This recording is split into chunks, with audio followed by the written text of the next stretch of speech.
Listen, you know what the funny part about this is? It gives me good times vibes. They're never happy. You just can't do it. You could be happy for 2 seconds, and then something's going to happen, and it's going to go back to, oh my God, here we go. We got another issue. That's just the way that this is designed. It's very good, you know. It though I love it, and I love the time that we have here at this place, but it does give me very much James. It does. Listen, welcome to the pank.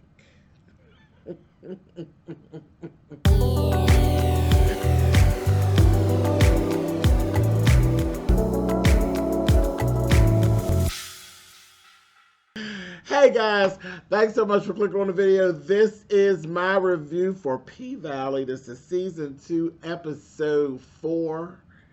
Child, it just is what it is, honey. Good times, honey.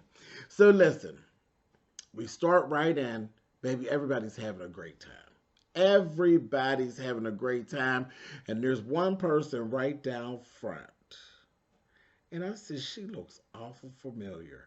And I said, oh, I know who you are. You that heifer that did all of that daggone throwing away of your divorce settlement money, and then was all drunked up and driving erratic all through.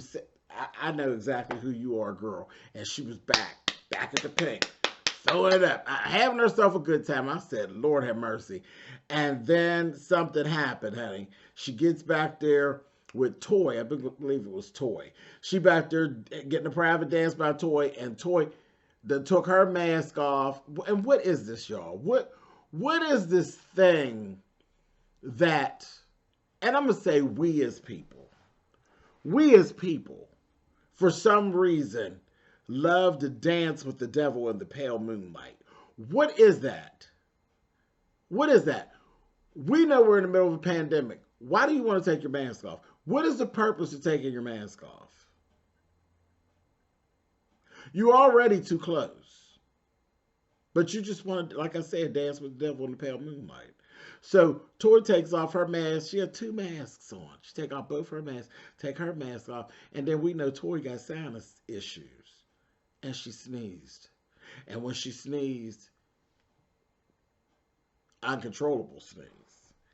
And it went all in her mouth, and then they slowed it down, and it just was like, oh, yuck. Yuck.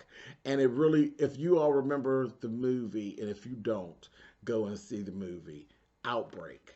That's what that's what the whole pandemic kind of reminds me of. Like the whole outbreak thing is scary as hell. But that when they slowed it down, that's what it reminded you of. And she went back and you see the particles and it was just too much. It was just too much.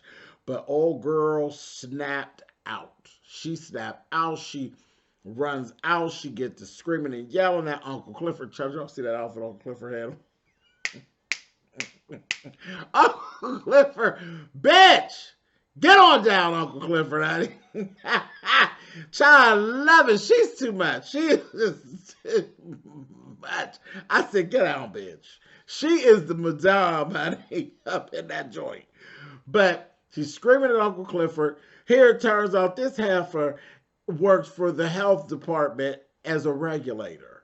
And she done got mad. She's like, and she's just messy. In short, that woman is a messy bitch. She goes through all, she's like, I'm going to close this place down. I'm going to regulate this. You're acting just like you weren't in here having a great time with everybody else. You're acting just like you didn't willingly take your mask off for that dance that you danced with the devil back in that room. That was all you, ma'am. But anyway, she goes through all of her, whatever she's doing. She gets on the mic. Now she done screamed it all out. And that they're out of code and this, that thing, the other shit. Just total embarrassment upon the club. Just created a whole issue. Then they get back there and she's going on, and Uncle Clifford finally realized who she is. and says you got, 24 hours to get all of this done. And it's like, how much is all of that going to cost? Or the fine is like $25,000. She's like, what?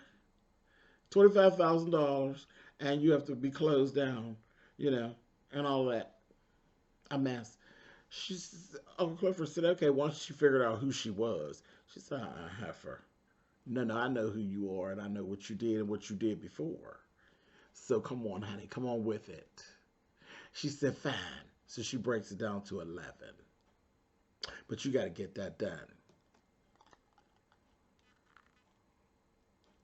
The absolute nerve and the gall. The nerve and the gall. Seriously, a hot mess. So, like I said, we're never happy too long here at the Pank. That just doesn't happen.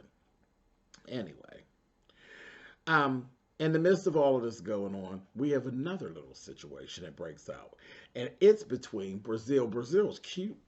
Oh, she's cute. She is just as cute. She had the two little ponytails. I said, oh my gosh, she's so cute.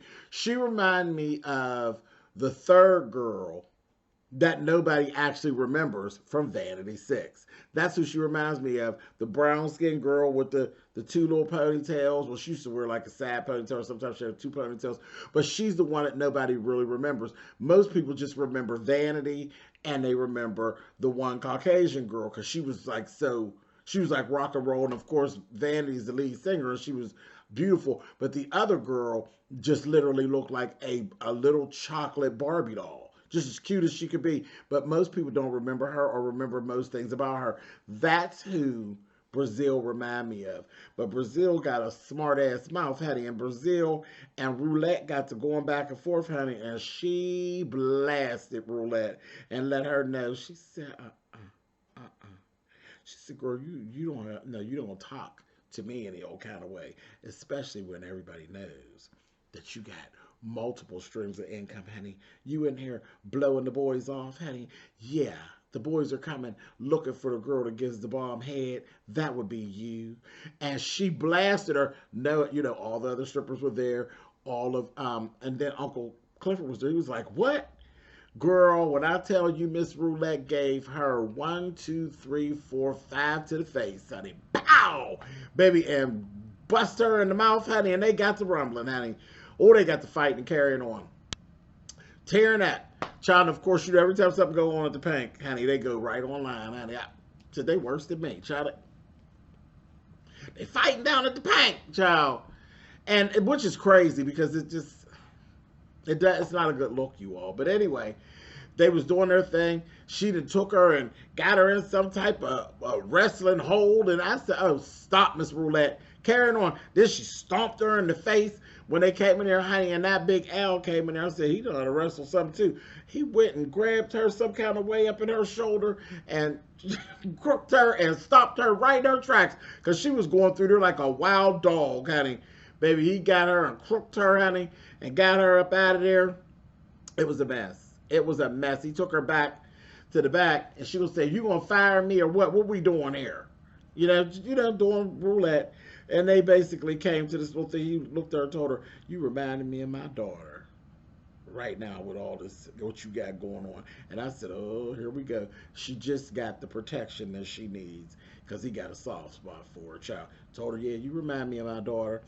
And told her, because she's going back and forth with him, he said, you can't be doing that. And you ain't allowed to be doing this. And what was you doing anyway coming out of that car? When we see, she said, what was you doing? What was you and Duffy doing when I got out the car? And I said, y'all, so now we got something on each other. Plus he got a little soft spot for her. He told her, listen, you know what, we're just going to go ahead and move on past this, but I'm going to tell you this, be the finesser, not the finesse. Okay? I said, oh, okay. So, Roulette, she's pretty much like a wild dog. Like I said, she's a wild dog, and now she has somebody to look over her shoulder, which is Big Al. So I said, oh, God, so we're not going to get rid of Roulette easy at all. And Roulette got a lot with her. She got a lot with her. She told him, rather, that she learned that little wrestling move from her brother. And, you know, we could tell right away, like, the brother, he not with us no more because of the way she said it. I said, interesting. Interesting. Let me clear this up, too. Name fix. Why is it that last episode, honey, I called Duffy Darnell for the whole episode. I don't know why I named Duffy Darnell. I don't know, y'all. I don't know. You know how I do. It is what it is. He's still fine. Darnell, Duffy, whatever. Ding dong. The witch is dead, honey. It is what it is. He's fine. Duffy. His name is Duffy. Child, listen. I'm trying. There's a lot of characters in this show. A lot. I'm trying to hold it together, keep them together, but there's a lot of them. And this is the thing. This is really not an easy show to review because there's so much that goes on. I don't want to go too long and be talking too long because, you know, that's like a thing when you're talking. Your review is as long as the show.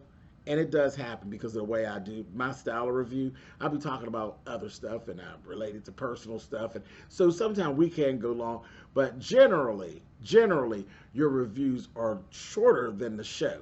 I don't really be trying to talk to y'all for no hour or no 40 minutes, but it just, there's so much that goes on with this.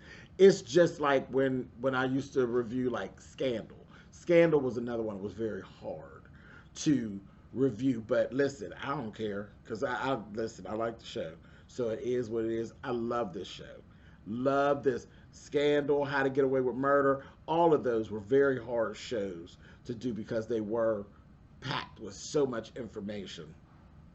But anyway, let's go on. Back off my soapbox, but bam it, I'm back. Let's go. Patrice Woodbine. She doing what she does, honey, and she was on television, honey, and they looked up there and they seen her. There was Clifford and Graham over there, honey, and here's Patrice. She threw her name in the game, baby, so she gonna run for the mayor. I said, oh, Lord. So now we got Patrice on the campaign trail. A whole mess. I said, oh, Mayor Kyle ain't gonna like that. Anyway, moving on. Mississippi done linked up with Gidget, child. So they together, she got Gidget with her. Her lashes have actually hit the stores in Mississippi. And, you know, everything looked good. But the one thing she did, she said, wait a minute now. Wait a minute. And this is Rome. See, I'm looking at Rome. Rome is a snake. Rome is a snake, but Rome gets things done. But Rome does what Rome needs to do for Rome. And he just hasn't screwed Mississippi yet. But I get the feeling that somewhere along the way, either he's gonna get to screw Mississippi, or he's gonna screw Mississippi, if you understand what I'm saying. Because I think he wants her. I think he wants her. I don't know he wants her. He wants her. But if he can't have her like that, he's gonna be a snaky manager. And the bad thing is that he does get the job done. Because every time we see some of these things, like he's doing these good things and making these business moves on her brand, we get poor Lil Murda sitting like, well, where's my so-and-so? Where's my endorsement deal? Where's my so-and-so? Wody ain't doing nothing because Wody don't know what he doing. Wody ain't got no connections. So at some point, it's going to come to an issue where he's going to try to work Wody out of things. He's going to try to work Wody out and try to become Lil Murda's manager. And the bad part is he's a snake, but he would definitely get more done for Lil Murda than Wody. But it's a slippery slope with a lot of muddy water. You know what I mean? But Wody ain't doing shit. Wody's doing what Wody can do. Okay, he ain't got no whole bunch of connections and stuff. That just is what it is. They were in the car, and they actually had gotten a call from DJ Never Scared.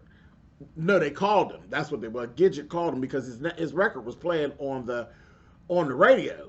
And Gidget called him, was like, you on the radio? And he's like, yeah. And he told, they were congratulating him and everything. And he told Lil Murda, he said, if you give me that feature, you could be on the radio too. I keep trying to tell you. And he's trying to really hang in there with Woody, but Woody ain't making it happen. And Woody's like, well, he like, well, I don't know. I mean, we don't know who he's recording with and this, that. Well, what does it really matter? Because you ain't moving nothing. Y'all running around in the hot sun in a hearse, looking suspect, trying to make these little backwoods gigs. That ain't, I mean, it is what it is. It's a couple dollars here and there, but it ain't nothing like what DJ Never Scared might actually have his hands on. So it's like, you know what? Poor Wody. But Wody, he's doing what he can. And he definitely does have Lil Murda's best interest at hand, but he's doing what he can. You can't do no more than what you know. And I just don't trust Rome. And then Rome is a cokehead too. So I noticed, I'm like, oh, he's partying a little too. He's a cokehead. He's very, very arrogant. He's very, very snaky, and he doesn't need to be trusted at all. Anyway, moving on. And then there's another little thing with Big Teak. Big Teak and Rome, they button heads. And also, there's been a whole police done took somebody out unlawfully, I believe. They have basically did a little execution, you know, that's the real life crossover, honey, the COVID stuff, and now we got the police killing us stuff going on. And so the city is in unrest, okay? And they're out there, and they're starting to see that, and things were like gearing up to this whole riot type of situation. And so this is what you're hearing on the radio. Big Teak is having a moment. Like, he's really linked into it. He's the only one that's in the group that's really linked in, and it's really with him, real bad. Like, literally to the point of like PTSD type of situation. Just it ain't looking good at all. And Lil Murda notices. He notices, and also Mississippi notices. Mississippi's, it's so funny. She's sort of like, as immature as she is sort of like the den mother to them. You know, she's mothering them. They don't really realize it, but she is. She really is paying attention, and she's being very protective of her boys. And that's it. You know, it's what's going on. This is just the dynamic that they got going on. Let's go back on over to Chuckalisa. Over in Chuckalisa, Corbin and brought his behind on down to the Pink. Right before this, right after this happened, let me tell you, old girl Autumn was down there, honey. And listen, we can see clearly now. Montavious' spirit is in unrest, right there in the Pink. We actually seen him in not in human form, but his whole spirit. He's standing there, dressed and everything. He's standing there over by the room. He's down there. He's down there. He's moving around. He's there. He is there in the Pink. He's there. She got all freaked out. She got completely freaked out, and she just knew that there was something. She looking down there at the Paradise Room, and she just getting these eerie feelings, and she's like, oh, something ain't right here. And then there was this bamming at the door. That's, you know, shook her out of that. She goes on over, and surely at the door is Corbin. And Corbin, he's over there with his bullcrap, him and Autumn going back and forth. He talking to her all crazy, but telling her, listen, bitch. I said, Corbin. So I'm not going to keep on playing with you. He's like just trying to like force her into selling the Pink. She's like, no, you giving me the same amount that I've already been offered, and I'm not going to settle for less than 10. Period. I'm not going to settle for less than $10 million. So that's that. And he told her, listen, bitch, it's going to get all closed up on you. It's going to get, you know, all that old threatening stuff. She's like, yeah, whatever. She closed the door on in his face. After she smutted him out a little bit, she eased up on him, honey, and he melted, honey. Did you see how that goes? See how just as surely as you offered one thing, you were willing to double it? I know what I got. And you're going to deal with me right, or we ain't going to deal. Now beat it. And she closed the door on him. I said, oh, my. Andre finally went home. Andre run through the door. He get the child. This was a mess right here. Andre go through the door. Andre, hey baby, I'm home. You hear all this panting and carrying on. He go flying up the steps. Like, I guess he thought something was wrong with her. You know, she got sick or something. Remember, she's a nurse. Run up there, baby. She ain't sick, honey. She ain't sick. When I tell you, she was up there blurping bird for the people in the cheap seats in the back. Honey. I said, girl, get down, honey. She was eating it up, honey. I said, oh, munch and crunch, honey. She was tearing it up. Cute little brown skinned little fella. Cause his name was Dante. And Dante is a doctor. I said, oh, Andre.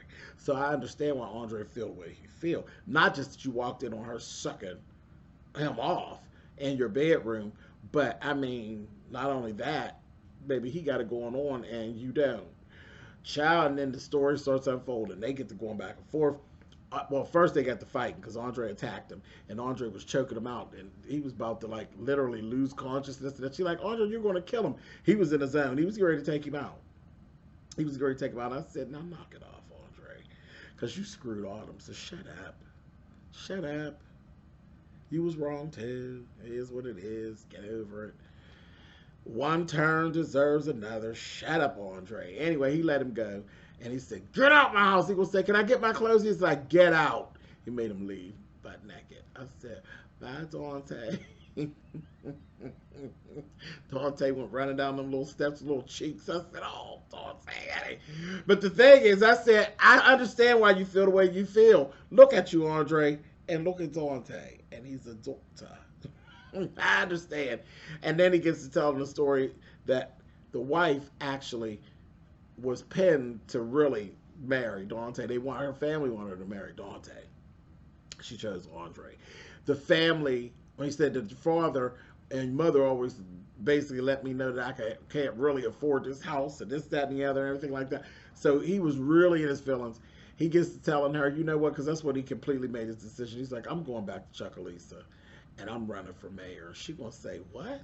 My father offered you a job, you turn it down, and then you come back with this cock and bull talking about you gonna run for the mayor of Chuckalisa. She like, you're not gonna win. Baby, that thing cut him like a knife, as if that sucking that she was doing wasn't bad enough. He done broke glass, then threw a vase and all this. She asked the girl, you really feeling yourself in this thing. Child, that thing cut him like a knife. You hear me? He was like, oh, really now? All right, I'm out. He left. I said, well, girl, even if he don't make it, girl, you pretty much just lost your husband. So that's the end of that. Now, we know you love Andre. We know you do. You just had a weak moment, but girl, you done messed up. He gone. Baby, you gone, honey. Autumn got your man and gone, honey. Sunshine is going to walk away with your man, honey. Whether she want him or not, you're done. You're finished. Done. Y'all ain't got no kids or nothing like that. You got absolutely nothing to hold him to you at this point. You're done. You crushed that man's dreams and hopes, and girl, you're done. Anyway, you might as well call the doctor back. Call the doctor back, girl. It's gonna be better for both of y'all anyway. Trust me. Moving on. Mercedes, she get a little text from the coach, so she go flying on over there, honey. It was a whole setup, honey, by Miss Farrah to come to Mercedes with the bullshit, honey. She get over there. It wasn't the coach at all. It was Farrah, honey. Farrah done played the game, got her over there, baby. And I'm running right through this because we went through a whole thing with I ain't ready to go. But I'm just going to break it down real fast for you, honey. Farrah, when she wrote the text message said, honey, listen, you got to come and finish that Mercedes experience. And that's exactly what she meant. She get her over there, honey. She tell her, they just talking. They just kicking it. Then she was saying, I really wish I could be able to do that on that pole. It's just fantastic. This, that, and the other. And they just keep this short conversation. And Mercedes is taking a like. She's slickly taking a liking to her. And she tells her, she said, you can't take your clothes off. She said, because the pole needs your skin to hold on to the chrome and that. So she's like, all right. So she playing with her on the pole. Girlfriend ain't got no upper body strength. She can't do it at all. But then she get her crouch down, crouching tiger, hidden dragon, honey, and she then slid her hand down in her pocket, honey. Not all the way in her pocket, but up in her pocket area, trying to show she's right there. That's your twerking muscle. And she's like, you. She's like, I can't do. She said, you can if you get that stick out your ass, honey. And she get her, and baby, she get her to moving, and she's doing a little twerking. So they were just good times, girl. Good girl time. No big deal. Child, then she says, I wanted so badly to hate you. I wanted so badly to hate you. But then here I am, and I'm hating myself. And she turned around and she was crying. And Mercedes like, well, wow, wait a minute. Hold on. Why are you crying? Like, why are you crying and stuff? Before this part had happened, she had asked Mercedes, why'd you run out of here like you did last time? And she told her, it was because of her daughter, Terica. And she showed her a picture of Terica. I was like, ooh. Too much sharing. But anyway, she showed her the picture of Terica. She's like, oh, okay. So she, when she get to crying and stuff, she told her, she says, I'm not used to this. This is just crazy. Like, all of this is crazy to me. Here I'm supposed to be in control of things, and here I am, dealing with some stripper. And honey, Mercedes was like, I haven't told you, bitch, about that stripper shit. And that made her back up. And then she said, no, I'm so sorry. I'm really so sorry. I don't really mean it like that. I'm sorry, whatever. They go back and forth with that. And then she says, it was my first time. All of it is my first time. I've never done anything like that. I've never felt that way about another woman. I've never experimented with another woman or anything like that. Mercedes told her it was my first time too. She said it was my first time as well. And she's like, this, that, thing, and the other. She says, well, I'm going to go. She said, yeah, get on out of here because the coach will probably be here in a minute. And that's what she told her. She said, the coach didn't actually call you. That was me. And I'm sorry. It was just me. I was so intrigued by what had went on. Honey, the next thing I know, baby, they looking at each other, honey, and then they got to kiss. And I said, oh, wait a minute. Now, Mercedes is the stripper. Mercedes is the one with the wild lifestyle background. Oh, and she's doing this whole photo shoot. When she told her, this is it said in all those papers, no photos, no this, that, and the other. She said, well, it'll be our little secret. She took all these pictures. I said, child, pictures, child, getting down. She's taking these pictures and everything. So now they got these secrets. Then they got the kissing, honey. And the next thing I know, when I tell you, Miss Farrah, you sure it's your first time, girl? Miss Farrah turned Mercedes every which way but loose, honey. She went down there and her little boobies, honey, and went right on down for the gusto, honey. I said, no, you did, honey. So, but it's your first time. She went right in her box like she been in some box before. Ate her up like a bag of M&M's peanuts. Ate her up, honey. I said, you couldn't tell me, honey, that Miss Farrah, I don't know, girl. It really came across like you spent time on the carpet before. But girl, whatever. Miss Farrah turned Mercedes out. You hear me? So now here we got this with them two. This is going to be a problem. Because listen, men love the fantasy of two women with a man. They like it all the way up until they're excluded. And that's real shit. I ain't gonna go into that. I could tell y'all stories. Do you understand me? I could tell you stories. Men love it. They love the threesome until it becomes a twosome, and they're not part of the twosome. That's when it gets gruesome. Anyway, moving on. Now, she ends up waking up in the bed, honey. Miss Farrah's gone, honey, and when she look over there to the side, honey, Miss Farrah left her 10 stacks, honey. I said, oh, gosh. This is the bad part, though. She was a willing participant. So, again, as much as she's forming this emotional connection to Farrah, Farrah keeps throwing the "you're less than me" back at her, which keeps snapping her back to reality. This is not going to be good for Mercedes. It's like, girl, you don't have the upper hand in this situation, and now you're being pulled between the two of them. Girl, they're treating you just like what you are, honey, a common whore. Common, very common actually, because they bouncing you around like a ping pong ball between the husband and the wife. You ain't shit over there, and you'll always be the loser unless you play your cards right. But see, you have to take your feelings out of it. But if you play your cards right, everything's gonna be all right. But I don't think you got it in you. Now, Patrice Woodbine, your mama would go over there and turn the party. But not with you. You too soft. Play your cards. Play them right. Baby, stop playing, honey. Moving on. We go over to the Pank, honey. Go over to the Pank. Chow, Big Al, and here come that dog. We out there. Here come Duffy. Duffy got got a truck, Chow, full of stuff to do some of the stuff they need to do for the Pank. And it's filled with refugees, honey. I said, who's these little African men, honey? Refugees, Chow. Chow, Uncle Clifford said, you done brought the shit and some little black men, honey. Child, and then they was talking in African, honey. Somebody said something about, I don't see men nor women. I just see, I said, oh, child, see, they with it, honey. I said, oh, stop it, honey. So listen, they out there trying to get everything together. I said, this is just too much. This is too much. They trying to get things together. They working on stuff. They down there to the Pank. At the same time, here comes Toy. She come back, and Uncle Clifford said, what you doing here, heifer? You done already started up too much of shit. And child, that damn Uncle Clifford, this outfit again with his whole behind hanging out, had some bodysuit on and a blue jean.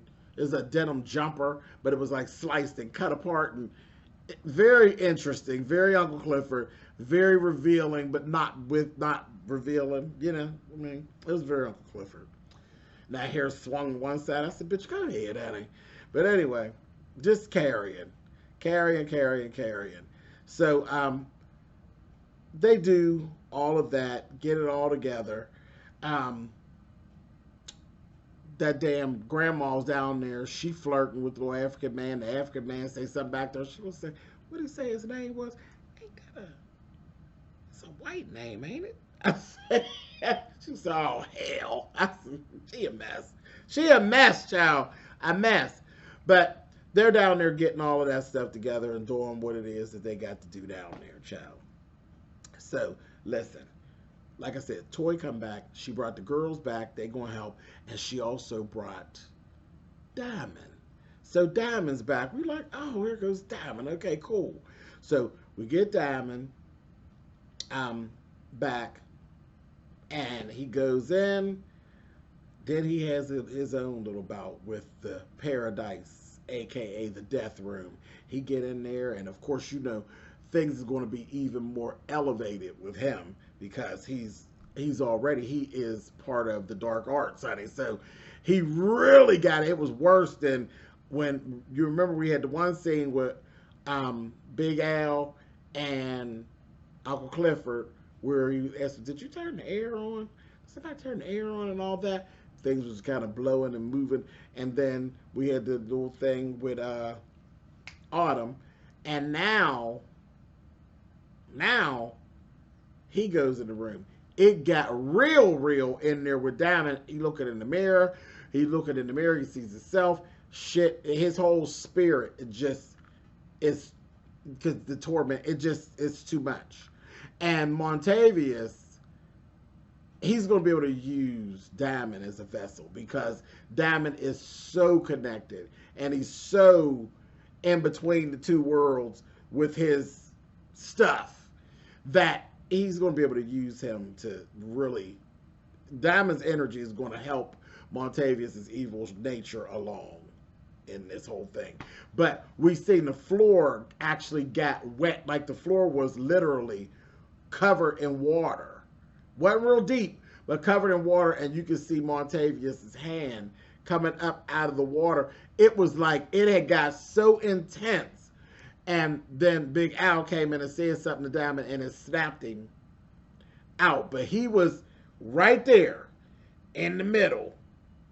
Right in the middle. I said, baby, here you go. This is it. This is where we are. Just call it what it is, baby. We full on in the dark arts. So listen, you better rev up and get ready to battle, because that's where we at. Diamond inside of the Pank, along with Whisper too. Child, it's going to be something otherworld-esque. It's going to be a mess. It's going to be a mess. Y'all watch what I tell you. Anyway, so that went on. That snapped him out of it. He kind of went on and doing what he was doing. In the meantime, there's been, the mayor has called for a 8 o'clock curfew. He called for an 8 o'clock curfew. Everybody got to be off the streets because shit's really getting out of hand. And they're fearing that it's going to be a riot. So, you know, the riot's going to get out of hand.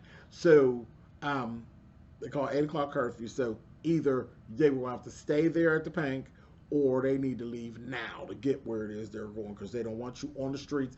If you were found on the street after 8, it's a $500 fine. Or you'll be jailed. And, you know, they in Chucalissa, so it could be both. Okay? You know what it gives. Anyway, so they're doing what they're doing. They're like looking at the news. Here we end up having this whole other situation with Roulette. She gets very emotional, and she ends up taking off. She goes to the back. Duffy runs back and talks to her, and this is when she starts telling the story about Demetrius, which is her brother's name. Her brother's name is Demetrius, and there was a whole situation with him. He was pulled over for a light, a tail light. I think it was a tail light. He had a traffic stop for a tail light being out, and then it was a whole situation where they said he had a gun. You all know how that happens. You all know how that works out. You all know the background story on that kind of stuff. So she is having her whole PTSD moment with the situation. And this thing ends up helping her connect with Duffy. I said, oh, I still don't want her to connect with Duffy. I do not. She is going to be problems for Duffy. She's going to be problems with anybody that she gets attached to. She's toxic. And that's just all that it is. And that's not even all her fault, but she's a toxic little broad.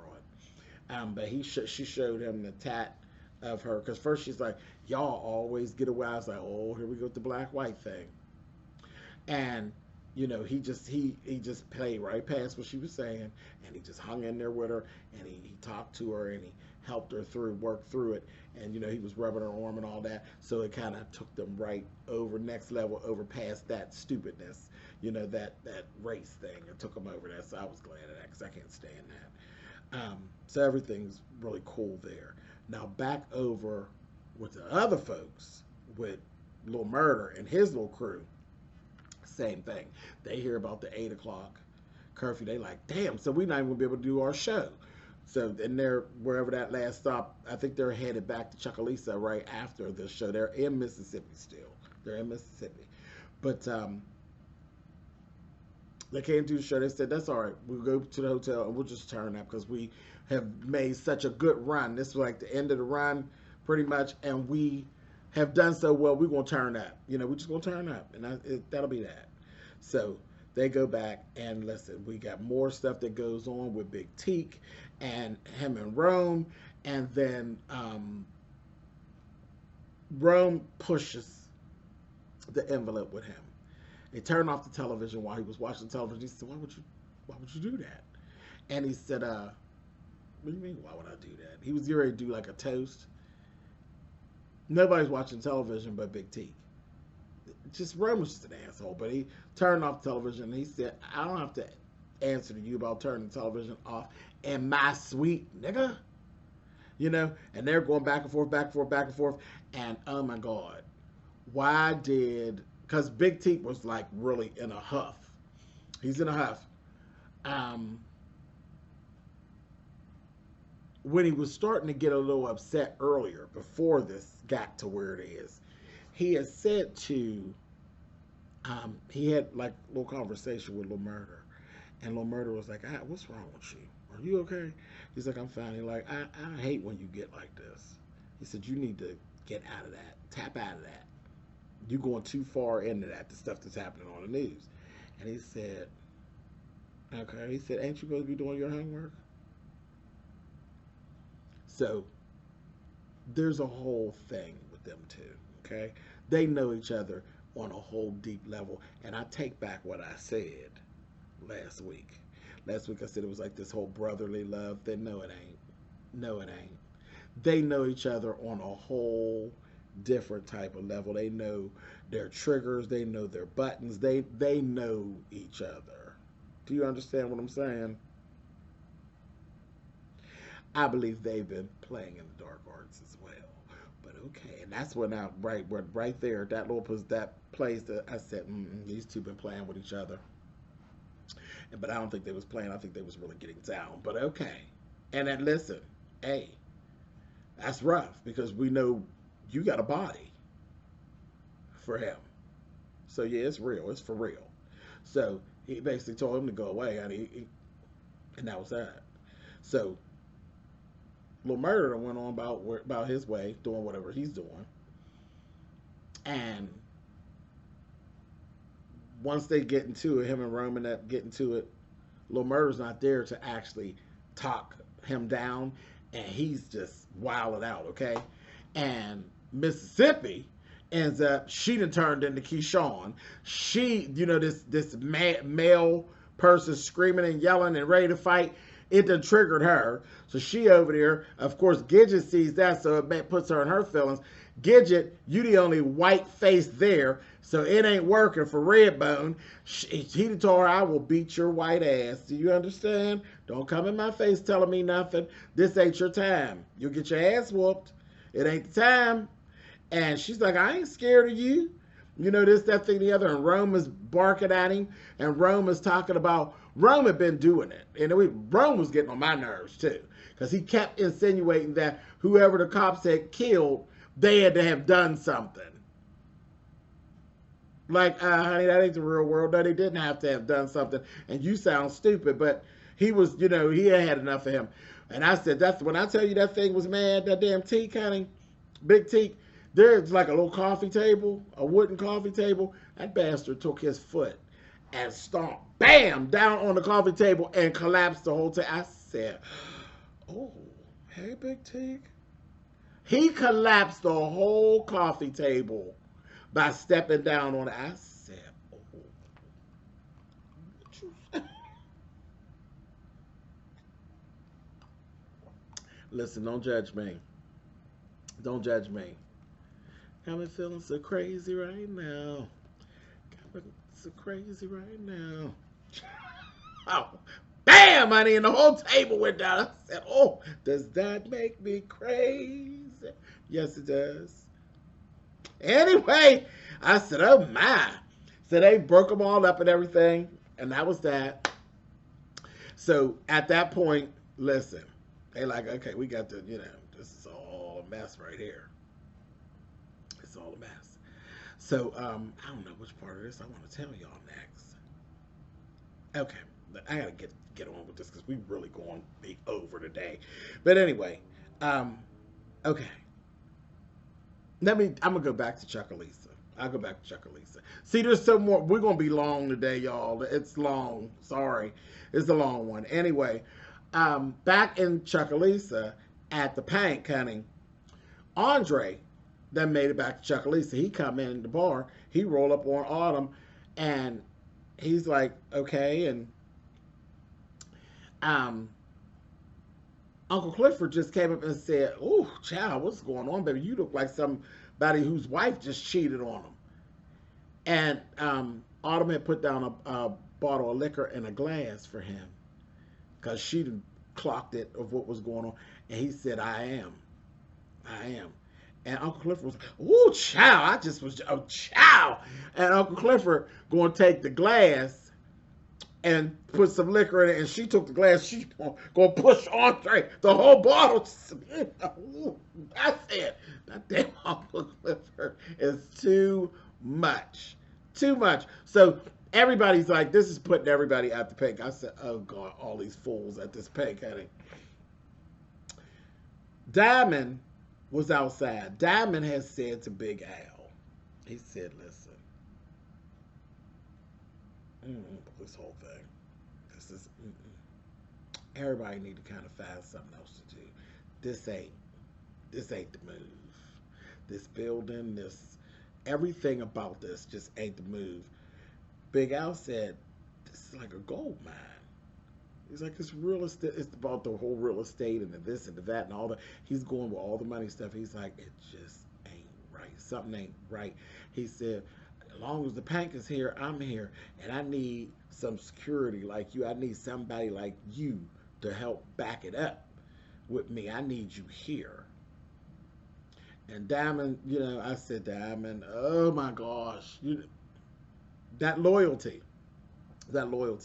But in the midst of all of this, the girls, naturally, they always swoon to Diamond. And they have been talking about how Diamond, girl, he crazy, child.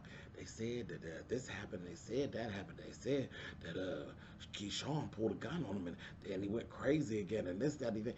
Girl, he fine, girl. But he always been crazy and all of this. Girl, Big Bone had been listening to all of the tea. And the Big Bone got him out there. She's outside. She ready to get on her little motorcycle. He asked her about her riding motorcycles. He said, how long you been riding? She said, how long have I been riding what? Motorcycles or... I said, oh. When I tell you Miss Big Bone, she ran game on him like she was the dude and told him, you coming with me or you staying here? You coming to ride? Are you coming? What you doing? Baby, that thing put that helmet on and got on there with Big Bone with her fine self. I said, oh, look at these two right here, honey. That's where you need to be, the fly on the wall, baby. These two beautiful pieces of specimen, honey. I said, yes, honey. Get on down. Baby, she got him. That thing, like the kiss of the Spider Woman, honey. So, got him, honey. He gone. They leaving. So that's that. That's that, and that's all. Okay, so Mercedes had got, when she woke up to her money and stuff, and her little situation, she done seen everything that went crazy, and she jumped up and ran, because Uncle Clifford had done sent her a message, so she done got down there to the spot. So she's at the Pank, okay? So,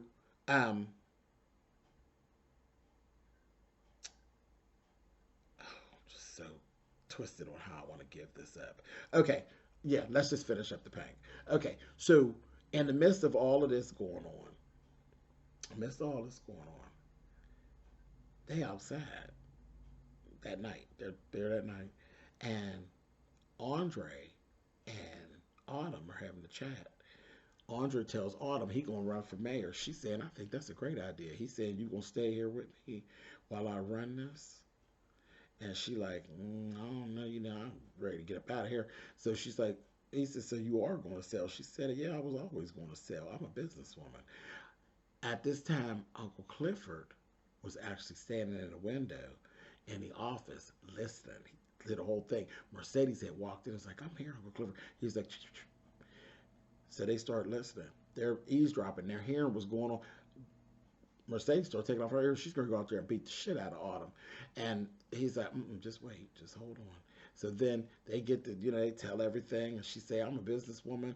Honey, Uncle Clifford came out there and the strippers was behind him. Said, businesswoman by my ass. You ain't nobody's friend, Miss Autumn. And child, they got to telling her, girl, I heard everything. You sitting there trying to sell my club from up underneath me. And you always was going to do that. This, that, thing, and the other. She told Andre to go on and go away, child. So Andre's going on about his business. She said, I could take this. I could take care of this, honey. Child, they cussed her out, honey. Cussed her out. And Mercedes told her, she said, yeah, see, this is what I'm talking about. That's why Montavia said that you was an easy bitch to fall in love with, but you were an easier one to hate. I said, oh, Mustang, honey. That's a mouthful. But, Went through all of that, child, and that was that. I said, oh my. So she's busted. They know what she got going on. Nobody trust her. As we said, anybody trust her, but you, anybody gonna do this with you, Miss Autumn? Anyway, so okay, let's go over to the good stuff, child. Let's go back to the hotel. So after that little fight situation went on, we got Mississippi takes and cash apps some money. I guess it's a cash app. She lends Gidget some money. And as soon as she actually gives the money, like when it goes through the account, you know Derek is sitting around watching her every move. He's trying to get in touch with her. And she ignored the text. She putting her in the car in a ride to send her back where she come from, you know. And she's like, it's time for her to go. It was, you know, because it was just too tense, and it's too much white on black, and it's just too much with the way Gidget is, and it's just too much. She ain't got time. She trying to hold her group together, hold her boys together, and she ain't got time to be trying to keep everybody apart. It's the best. So she set them on. And this is speaking of eavesdropping. So Rome is out there, and Rome gets to telling her, you know, I'm gonna have Wody to fire that old crazy security guard. And she's like, no, don't do that. He's like, but I got you. I saw how he scared you. She's like, I wasn't scared. He's like, no, I saw how he scared you. Just remember, you always got me. You hear? And he talked. I said, oh no, he wants her. He wants her, and that's where I feel like if he can't have her, he's going to do her. He's going to drain you for what he can get. He's going to give you, he's going to mess you up. That's all. If he can't have you. And he's just a snake. He's a snake. He's really, I believe he wants to get Lil Murda from up underneath Wody, and he wants to get Keyshawn for herself. And the whole time, like I said, speaking of eavesdropping, Lil Wody was right around the corner listening. He heard everything. Heard it all. Okay, so let's talk about what really went down in this episode that nobody else was knowing was going on. Honey, listen. After the big fight in the hotel room, Big Teak goes back to the room, okay? And he hears this, because he's sharing the room with Lil Murda. He hearing this, the rapping. It's rapping. He rapping. He comes into the room. He's actually in the bathtub. He's sitting in the bathtub with the shower curtain drawn, and he's sitting in there, and he's doing this thing with his thing in his ear. You hear this tinkle, tinkle, tinkle, tinkle. Honey, Big Teak just came in and started peeing. And he gonna say, you always somewhere pissing and just being disruptive, peeing it. And he's like, looking at him, he's gonna say, nigga gotta pee. What? So they exchange some kind of strange looks. He gets out from the tub, and he's fully clothed. He gets out from the tub. He goes over to the mirror. He's standing in the mirror. They looking at each other, all gazingly. And then Big Teak finishes having his breakdown about he don't know why his mama had him. He just felt like he was made to fail, this, that, thing, and the other. All of this self-doubt and all of this PTSD stuff and all of this stuff that he has been carrying forever that naturally old boy knows how to deal with. So that thing is standing there in the mirror. He turns around, he come over there, honey, and he grab him by his head all lovingly. And I said, oh, wait a minute. And baby, he take it. He gonna say, but you know what? I don't care about nothing, but at least I know that you gonna be the one nigga I know that's gonna be all right. That's why you look up, you the platinum nigga. I said, pretty much. And it's so funny because his hair is platinum blonde, and it was, I said, girl, okay, come on, Miss Katori, with this right here. But he done put his head, basically, honey, up against his little stomach, and he's standing there, honey, and he leaned down there, baby, and kissed him on his forehead, then kissed him on the side of his head, then kissed him on the other side, then kissed him up in his mouth. I said, baby, and then that thing moved back, honey, and started taking clothes off. I said, oh, okay. And honey, it went down. When I tell you it went down, I said, oh my. what's really going on here? Honey, that goddamn, that little murder, honey, he is too much. He is some kind of sexy, honey. That thing took that damn condom out and put that condom on his finger and put, I said, wait a minute now, wait a minute! He put the condom on his finger and held it up like this, honey, and Big Teak, I said, girl, Miss Thing, you are feeling your cuntness, Miss Thing. Honey, Big Teak took that damn condom off his finger with his mouth and used his mouth to put it on him. I said,